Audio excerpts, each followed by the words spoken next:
আপনি কি কখনো ভেবে দেখেছেন আপনার হাতে ধরা এই সাধারণ নারিকেলটা আসলে কত বড় একটা যাত্রা পেরিয়ে এখানে এসেছে? একটা ফল যার প্রতিটি অংশ আজ বিলিয়ন ডলারের শিল্প তৈরি করছে। নির্মাণ সামগ্রী থেকে শুরু করে আধুনিক কৃষি, হেল ড্রিঙ্ক, এমনকি ভবিষ্যতের জ্বালানি পর্যন্ত। আজকের ভিডিও দেখার পর আপনার কাছে নারিকেল আর শুধু পরিচিত একটা ফল মনে হবে না, বরং আপনি এটাকে দেখবেন একেবারে ভিন্ন চোখে।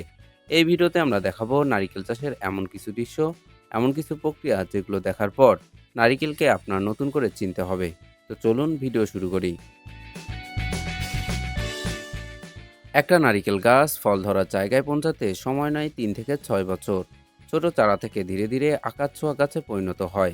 তারপর আসে ফুল, আর সেই ফুল থেকে একটি পরিপক্ক নারিকেল তৈরি হতে লাগে প্রায় 9 মাস, ঠিক যেন প্রকৃতির নিজস্ব হিসাব। নারিকেল গাছের সবচেয়ে বিস্ময়কর দিক হলো একই ফুলের থোকায় থাকে পুরুষ ও স্ত্রী দুই ধরনের ফুল, কিন্তু আধুনিক চাষে এখানে যোগ হয় মানুষের কৌশল। বেশি ফলন নিশ্চিত করতে চাষিরা আগেভাগেই পুরুষ ফুল কেটে ফেলেন, তারপর হাতে কিংবা ছোট ব্রাশের সাহায্যে নিয়ন্ত্রিতভাবে পরাগায়ন করা হয়।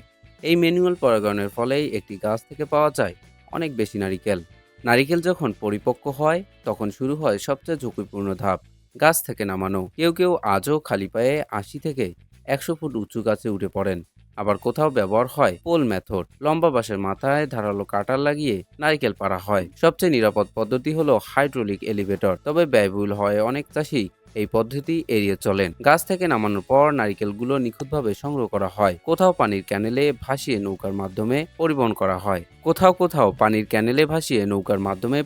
করা হয়, যাতে সময় আর খরচ দুটোই বাঁচে। যাদের সেই সুবিধা নেই তাদের নারিকেল ট্রাকেই পাঠানো হয় প্রসেসিং ফ্যাক্টরিতে। এই ধাপেই বাছাই করা হয়। ভাঙা, পচা বা মানহীন নারিকেল আলাদা করে সার হিসেবে ব্যবহার করা হয়। ফ্যাক্টরিতে পৌঁছানোর পর শুরু হয় আসল শিল্পযাত্রা। প্রথম ধাপ ড্রিহাস্কিং, অর্থাৎ শক্ত বাইরের ছোবড়া ছড়ানো। যেখানে আমরা হাতে কাস্তে ব্যবহার করি, সেখানে বিশাল কারখানায় কাজ করে আধুনিক ড্রিহাস্কিং মেশিন। দাঁতালো দুইটি রোলার কয়েক সেকেন্ডেই নারিকেলের ছোবড়া আলাদা করে ফেলে। এরপর অভিজ্ঞ শ্রমিকদের হাতে ভাঙা হয় শক্ত খোলস, অবিশ্বাস্য দ্রুত ও নিখুঁত দক্ষতায়, যাতে ভেতরের সাদা অংশ একদম অক্ষত থাকে। কিন্তু ছোবড়া সেটাও ফেলে দেওয়া হয় না।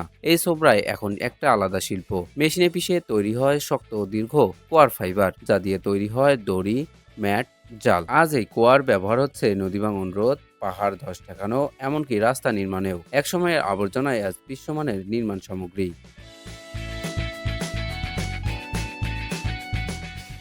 ছোবড়া থেকে আঁশ বের করার পর যে ধুলোর মতো অংশ থাকে তাকে বলা হয় কোকোপিট। একসময় যাকে বর্জ্য ভাবা হতো, আজ আধুনিক কৃষিতে সেটাই কালো সোনা। উচ্চচাপে কম্প্রেস করে তৈরি হয় গ্রো স্যাপ, যা নিজের ওজনের চেয়ে 10 গুণ বেশি পানি ধরে রাখতে পারে এবং শিকড়ে দেয় পর্যাপ্ত অক্সিজেন। হাইড্রোপনিক চাষে এই প্রযুক্তি বদলে দিচ্ছে কৃষির ভবিষ্যৎ। নারিকেলের শক্ত খোলসও বাদ যায় না। অক্সিজেন নিয়ন্ত্রিত উচ্চচাপে পোড়ানো হলে তৈরি হয় এক্সিভেটেড চারকোল, যা ব্যবহৃত হয় পানি ফিল্টার, গ্যাস মাস্ক, এমনকি পরিবেশ বান্ধব বিফেট তৈরিতে। এই ব্রিকেট সাধারণত কয়লার চেয়ে বেশি সময় চলে, ধোয়া কম, ভবিষ্যতের বায়োফুয়েল। নারিকেলের পানিও সরাসরি বাজারে যায় স্টেইনলেস স্টিল পাইপলাইনের চিলিং ট্যাঙ্কে, তারপর ফিল্টারিং, এরপর রোবোটিক সিস্টেমে বোতলজাত, কোনো কৃত্রিম চিনি, কোনো প্রিজারভেটিভ ছাড়াই। আজ এটি বিশ্বজুড়ে এক জনপ্রিয় হেলথ ড্রিঙ্ক। পানি আলাদা করার পর সাদা অংশ থেকে তৈরি হয় দুধ, ক্রিম, আটা, ডেসিকেটেড কোকোনাট, নারিকেল তেল।